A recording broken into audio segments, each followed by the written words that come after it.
Desde que iniciamos este viaje en busca de los rastros que han ido dejando los hijos de las estrellas en las civilizaciones antiguas, hemos sobrevolado las pampas de Cumaná, región inca en Perú, y la región nórdica al norte de Europa.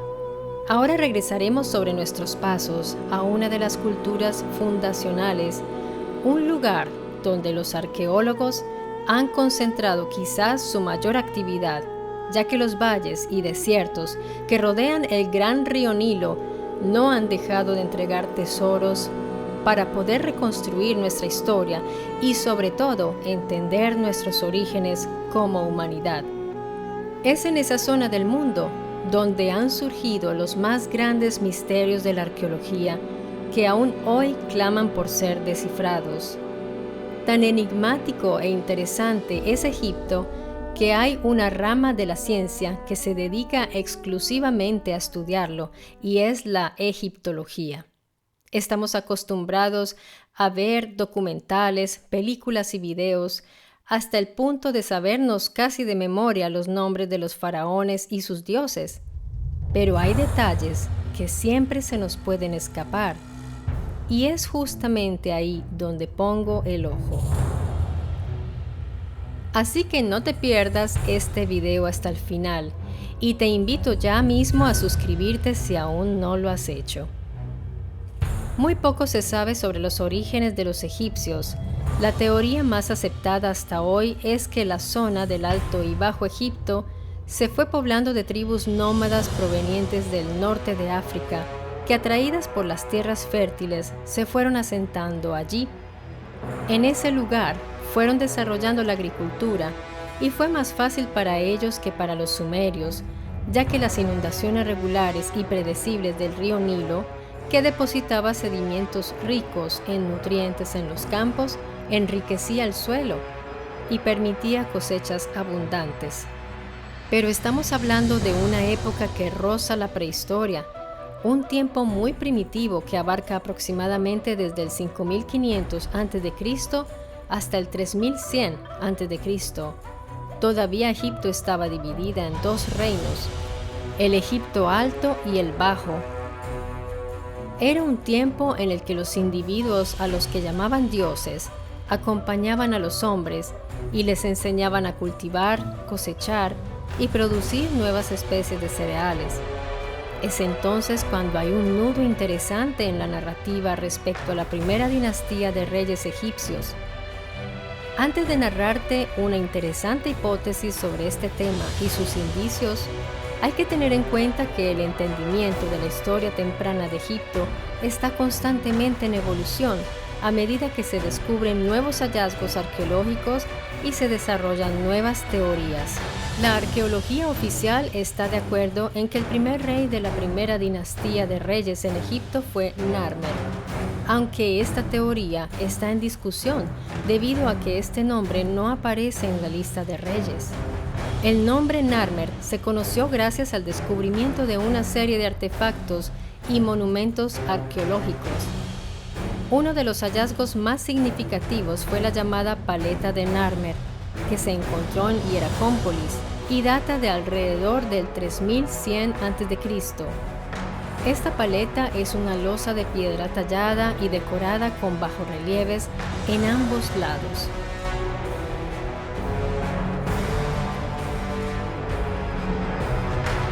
En un lado representa a un hombre con el Teshret, el símbolo del Bajo Egipto, mientras que el otro lado está representado con el Edjet, el símbolo del Alto Egipto. ¿Quién era entonces este hombre misterioso? La mayoría de los arqueólogos estuvo de acuerdo con que se trataba de Narmer. Sin embargo, esto aún sigue en debate porque hay un pequeño problema, y es que Narmer no aparece en la lista de los reyes de Egipto. Por esto, algunos creen que Narmer era el mismo Menes de la dinastía primera, a quien también se le acredita la unificación de Egipto como el primer faraón. Pero esto no está del todo confirmado. Además de que los arqueólogos aún no se han puesto de acuerdo sobre la identidad de Narmer y sobre quién fue el primer rey, llega una investigación muy interesante que complica más la situación, pero que podría explicar algunas cosas y que además nos remite a los hijos de las estrellas que ayudaron a los egipcios a levantar los pilares de esa monumental civilización. ¿Quieres escucharla? Un documento en piedra muy importante para conocer la línea cronológica de los reyes de Egipto es la lista de reyes. Puedes ver que hay unos óvalos y dentro de estos hay unos hermosos símbolos.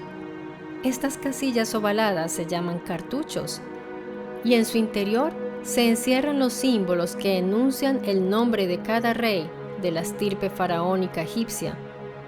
Si te fijas bien, el símbolo que representa al primer soberano es un halcón. El halcón representa a Horus, Teos del cielo, de la caza y la guerra.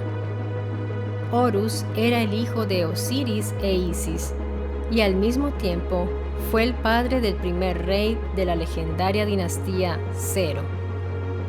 Este rey se considera un mito, una leyenda, pero vamos a ver si hay razones para pensar que pudo haber existido. En 1897, los arqueólogos británicos James Keeble y Frederick Green estaban excavando las ruinas de Hieracómpolis, conocida como Nequen en el antiguo Egipto y actual Qom al-Ahmar, capital del Alto Egipto hasta finales del periodo protodinástico. Allí, bajo el templo de Horus, descubrieron un gran depósito de objetos votivos que databan de finales del Reino Antiguo. Entre los objetos encontrados había uno muy interesante. Se trataba de una cabeza de masa de piedra caliza de unos 32,5 centímetros de altura, que representa a un gran faraón con la corona blanca del Alto Egipto. Junto a él hay una imagen grabada de un escorpión que representa su nombre. Esta cabeza de masa es un objeto ritual, unas 5 veces mayor que una masa funcional.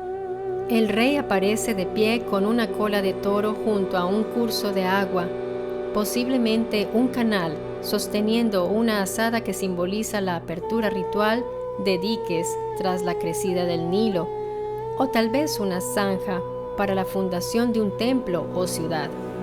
Se trata de la prueba más antigua de este rito, que continuaría en la iconografía del antiguo Egipto hasta la dominación griega.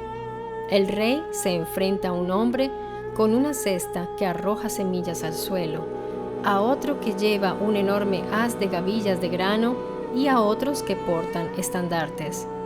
Algunos hombres parecen estar realizando tareas en el canal, mientras que en la parte trasera del séquito del rey hay plantas de papiro, un grupo de mujeres, tal vez bailarinas, y otro pequeño grupo de personas de espaldas al faraón. En la parte superior derecha de la representación del rey aparece el perro Khenti Amentiu, el dios que protegía la necrópolis de Abidos. En el registro superior aparece una hilera de estandartes de los que cuelgan aves Rekid. Las avefrías eran utilizadas originalmente para referirse a los habitantes del Delta o del Bajo Egipto por los habitantes del Alto Egipto. Todo esto se interpreta como una prueba de la conquista del Bajo Egipto por un rey llamado Horus Scorpion II, que gobernó hacia el año 3075 a.C. Se le añadió el segundo para distinguirlo de otro rey más antiguo, con el mismo nombre, que gobernó el Alto Egipto hacia el 3250 a.C. y del que no se sabe mucho. La cabeza de la masa que se conserva en el Museo Ashmolean de Oxford sería una de las representaciones más antiguas de un rey egipcio y es la única prueba visual de la existencia del rey escorpión, del que no se ha encontrado ninguna otra información histórica. También se considera la cabeza de masa más antigua encontrada hasta la fecha, datada en torno a los años 3075 o 3050 a.C. Se desconoce el lugar exacto donde fue enterrado el rey escorpión. Los investigadores creen que su tumba podría ser la llamada B50 de la necrópolis de el Kaab en Abidos, o la llamada HK61 de Hieracómpolis. La primera es una cámara casi cuadrada dividida en 4 salas por un simple muro de barro. La segunda mide 3,5 por 6,5 metros, tiene una profundidad de 2,5 metros y está reforzada con barro. En ambas se han descubierto varias placas de marfil con figuras de escorpiones. A finales del 2020, investigadores de la Universidad de Bonn, junto con el Ministerio de Antigüedades egipcio, descifraron el signo toponímico más antiguo del mundo, una inscripción jeroglífica hallada en Wadi el-Malik, al este de Asuán, en la que se puede leer «Dominio del rey escorpión de Horus». Se cree que hace referencia a este mismo rey.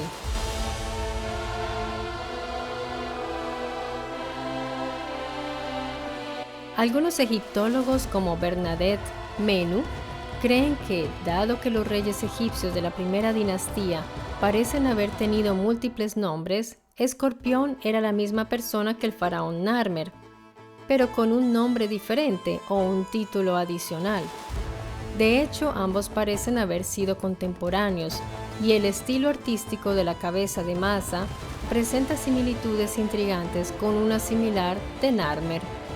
Otros como T.H. Wilkinson, René Friedman y Bruce Traeger creen que el rey escorpión era el gobernante de un reino menor que posteriormente fue conquistado por Narmer para unificar el antiguo Egipto. Este rey era hijo de Horus y en las pocas representaciones que quedan de él lo vemos siempre acompañado del halcón.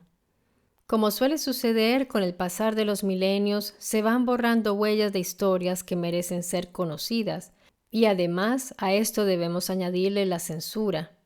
Desde el siglo IV a.C., los textos egipcios eran considerados heréticos y se les tildó de culto diabólico, así que muchos fueron destruidos, incluyendo los volúmenes escritos por Manetón, ordenados por un rey ptolemaico.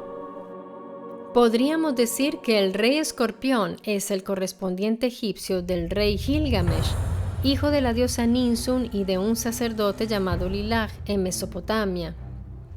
También del primer emperador del Japón, Jinmutenno, hijo de la diosa Materasu. De los héroes griegos Hércules, Perseo, Aquiles. De Manco Pácac. De Tundama, el héroe máximo de la resistencia muisca. Y así la lista es muy larga, porque en cada porción de este planeta hubo unos seres humanos producto del encuentro cercano con culturas muy avanzadas que bajaron de las estrellas desde lugares muy lejanos. Los escritos antiguos narran de batallas libradas entre los llamados dioses y sus hijos. En Egipto, por ejemplo, Set y Horus tuvieron constantes enfrentamientos. No olvides que en las películas nos narran muchas cosas que no son del todo fantasía. Los cineastas se basan en los relatos antiguos llamados mitos. Pero si te fijas bien, de estos podrás ver muchas cosas que en verdad sucedieron. La caracterización de los dioses muchas veces se fusiona con animales. Esto podría tener varios significados. Quizás ese individuo tenía unas habilidades que se podían comparar con las de los animales, tal como lo hacen los practicantes de las artes marciales en sus formas de combate. O quizás en su forma física sí había características cercanas a las de aquellos animales. A los malaquín, llamados también ángeles, se les representa con alas, por ejemplo, pero esto podría ser por su habilidad de volar o porque en realidad tenían un dispositivo mecánico de algún tipo de tecnología que les permitía alzarse por los aires con alta velocidad. Sería interesante ahondar aún más en esto de las representaciones de los seres mitológicos y poder analizarlo, ¿verdad? El rey Escorpión realizó una importante obra y fue la de unificar el Alto y Bajo Egipto y a pesar de que no hay pruebas contundentes de su existencia, los datos que aquí expuse no son de subvalorar. El hecho de que aparezca su nombre representado en objetos arqueológicos lo hace muy importante. Ten en cuenta que en Egipto el nombre era tan o más importante que el sujeto mismo. Algo que sigue extrañando a los estudiosos es la repentina aparición de la escritura en Egipto. No se tiene un registro de una protoescritura, pues surgió de un momento a otro, ya estructurada, y eso es un misterio inquietante para la arqueología. Todos los adelantos que nos siguen sorprendiendo y de los cuales todavía no tenemos argumentos que los expliquen, surgieron durante la era faraónica, cuando los hijos de los dioses gobernaban, y no es una casualidad. Los escorpiones son más antiguos que los dinosaurios. Han estado en la Tierra desde hace unos 435 millones de años. Son muy resistentes a los cambios y pueden durar mucho tiempo sin alimento. Fueron hechos para el desierto, así que no es extraño que hayan escogido ese nombre y símbolo para el hijo de un dios. Regresa pronto a mi History Channel para que puedas conocer más historias y misterios como este.